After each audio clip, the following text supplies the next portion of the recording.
Bom dia, turma! Nesta aula vamos dar continuidade ao estudo dos vegetais, aprendendo mais sobre sementes e frutos, além de compreender a fisiologia das angiospermas. A semente é uma estrutura que se desenvolve a partir da fecundação da oosfera pelo núcleo espermático com a formação do embrião. A semente, portanto, é uma estrutura que se forma com o desenvolvimento do óvulo e nela há três partes principais: o tegumento, o endosperma e o próprio embrião. O fruto, por sua vez, se desenvolve a partir do ovário da flor. O fruto, que também pode ser chamado de pericarpo, apresenta três partes principais: o epicarpo, região mais externa do fruto, composta geralmente pela casca, o mesocarpo, porção intermediária do fruto, e o endocarpo, que é a região, porção mais interna, que está próxima à semente. Considerando as características do mesocarpo, os frutos podem ser do tipo carnosos ou secos. Os frutos carnosos podem ainda ser classificados de acordo com o número de sementes e a inserção das sementes no endocarpo. Frutos do tipo baga são formados por um ou mais carpelos com muitas sementes livres, por exemplo, abóbora, uva, melão. Frutos do tipo drupa apresentam um carpelo e uma semente, e essa semente está aderida ao endocarpo, como por exemplo a manga, pêssego, amêndoa, azeitona. Enquanto os frutos secos podem ser deiscentes ou indeiscentes. Os frutos deiscentes do tipo legume, eles têm um carpelo com um fruto que se abre lateralmente, como a vagem do feijão e da soja. O fruto cápsula, ele apresenta dois ou mais carpelos que se abrem de formas variadas, como a papoula e o urucum. Os frutos indeiscentes, que não se abrem, eles são do tipo aquênio, em que a semente não é aderida ao fruto, como o girassol, ou cariópsis, em que a semente está presa à parede do fruto, como o trigo, a grama e o arroz. O fruto é a estrutura que se forma a partir do desenvolvimento do ovário da flor.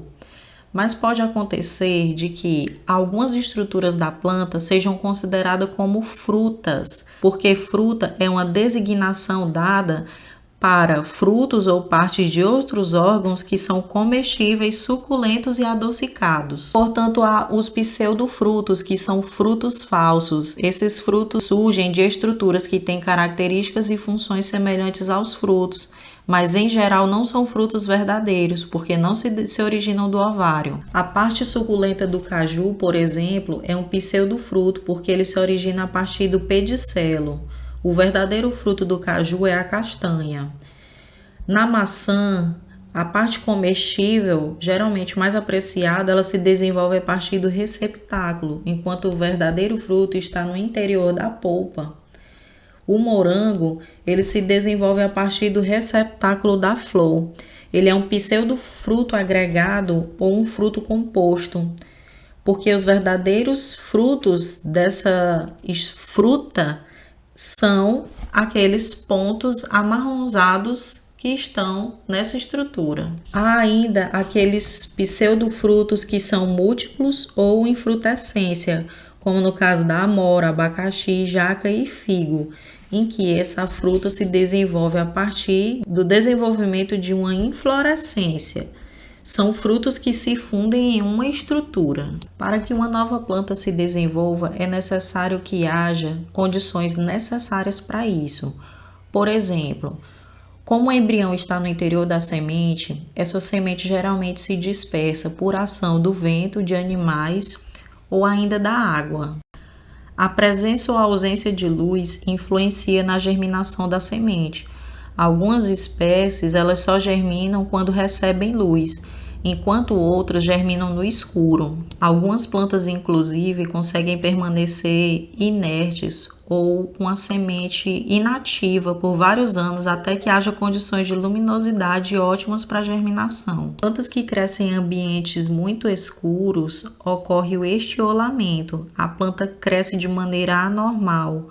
O caule geralmente é mais fino, o seu ápice se curva para baixo, as folhas não crescem muito, as partes verdes ficam amareladas. O desenvolvimento das plantas depende da sua nutrição mineral, As plantas necessitam de macronutrientes, aqueles que são exigidos em maiores quantidades, como enxofre, fósforo, magnésio, cálcio, potássio, nitrogênio, oxigênio, carbono e hidrogênio, e de micronutrientes, exigidos em pequenas quantidades, mas que são essenciais para o desenvolvimento da planta, como ferro, boro, manganês, cobre, molibdênio, cloro, níquel e zinco. Esses minerais, eles entram nas plantas a partir da diluição na água, né? Quando a planta absorve a água do solo. Então, a água, ela precisa ser absorvida, transportada e posteriormente evaporada pela planta. A absorção de água nas plantas geralmente se dá através dos tricomas na região pilífera da raiz. Ela passa pela epiderme da raiz, córtex, o endoderme, que apresenta estrias de Caspary, e é na endoderme que ocorre a seletividade das substâncias e nutrientes que vão entrar para dentro da planta. Depois da endoderme, essa substância, que antes era solução de solo, se torna agora a seiva mineral, que entra para o tecido vascular, que é o xilema. A água entra na planta por via simplástica, quando a água passa pelo interior de células epidérmicas e parenquimáticas, ou por via apoplástica, quando a água passa por entre as paredes das células até chegar na endoderme. A seiva mineral é então transportada pelo tubo lenhoso, que é o xilema. Há duas formas de explicar a condução da seiva mineral da raiz até as partes aéreas da planta.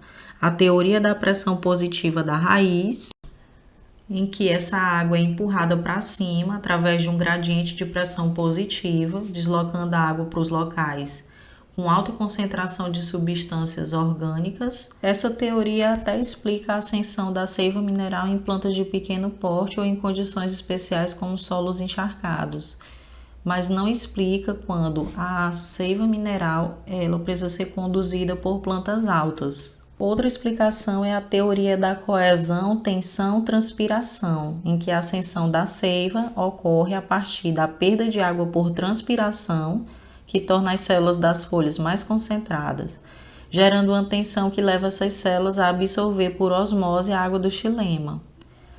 Como as moléculas de água têm coesão entre si, toda a coluna de água presente nos xilemas se desloca em direção às folhas, um deslocamento favorecido pela adesão das moléculas de água na parede interna do xilema. Consequência disso, as células das raízes se tornam mais concentradas, promovendo a absorção de água pelas raízes a partir do solo.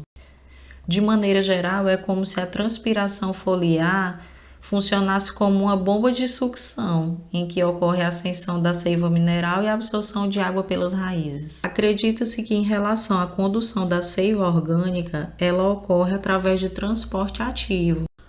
Como as substâncias orgânicas produzidas nas folhas entram nos vasos condutores do floema, isso provoca um aumento na concentração de solutos do floema, levando a água existente no xilema a passar por osmose para dentro do floema, o que torna a seiva orgânica constituída de uma solução aquosa de produtos da fotossíntese. A transpiração foliar é um processo importante que ocorre nas plantas. A transpiração ocorre principalmente através de estômatos, embora possa ocorrer a transpiração através da cutícula e de lenticelas nos caules. Os estômatos são constituídos por duas células guardas que formam um poro. A abertura e o fechamento dos estômatos decorre de alterações na turgescência das células guarda, ou seja, é necessário que haja entrada ou saída de água para sua abertura e fechamento. A entrada de água nas células guardas promove a abertura do estômato e a saída promove o fechamento dos estômatos. A turgidez das células guarda é influenciada por fatores ambientais como água, luz, temperatura e concentração de gás carbônico. Em relação à água, nas condições hídricas ideais, os estômatos ficam abertos, mas em estresse hídrico eles se fecham, evitando a transpiração. A maioria das espécies de plantas mantém os estômatos abertos de dia e fechados à noite. E quando há temperaturas superiores a 30 graus Celsius e altas concentrações de gás carbônico, pode ocorrer o fechamento dos estômatos. Existem algumas plantas especiais, como as xerófitas, que estão adaptadas para a sobrevivência em locais com baixa disponibilidade de água, como os cactos e outras plantas da caatinga. Nesse caso, essas plantas têm mecanismos para evitar a desidratação. As folhas são modificadas em espinhos para reduzir a superfície foliar. A lâmina foliar apresenta cutícula. Os estômatos são encontrados em cavidades das folhas e fecham durante o dia. As plantas higrófitas, que vivem em ambiente encharcado ou continuamente úmido, como na Mata Atlântica e na Floresta Amazônica, há uma taxa alta de transpiração. Geralmente as folhas são delgadas, a cutícula é fina e há estômatos em ambas as faces da lâmina foliar. A fotossíntese já é um processo fundamental para a existência de vida na Terra, uma vez que as plantas são produtoras de compostos orgânicos que são necessários para suas atividades vitais e que serão consumidos por muitos seres que são heterótrofos. Entretanto, há fatores limitantes da fotossíntese, como concentração de gás carbônico, variação de temperatura e a intensidade luminosa. Como o gás carbônico é utilizado na fase química da fotossíntese, ele é necessário para a ocorrência desse processo, né? Então, quanto menor for a concentração de gás carbônico, menor será a velocidade do processo. Quanto maior a concentração de gás carbônico, maior a velocidade, até que chega um ponto em que se estabiliza. Esse é chamado ponto de saturação de gás carbônico ou de dióxido de carbono, momento em que os estômatos se fecham. A temperatura também é um fator condicionante da fotossíntese, porque há diversas enzimas que atuam nesse processo e essas enzimas, para que elas funcionem adequadamente, é necessário haver um ambiente com temperaturas ótimas.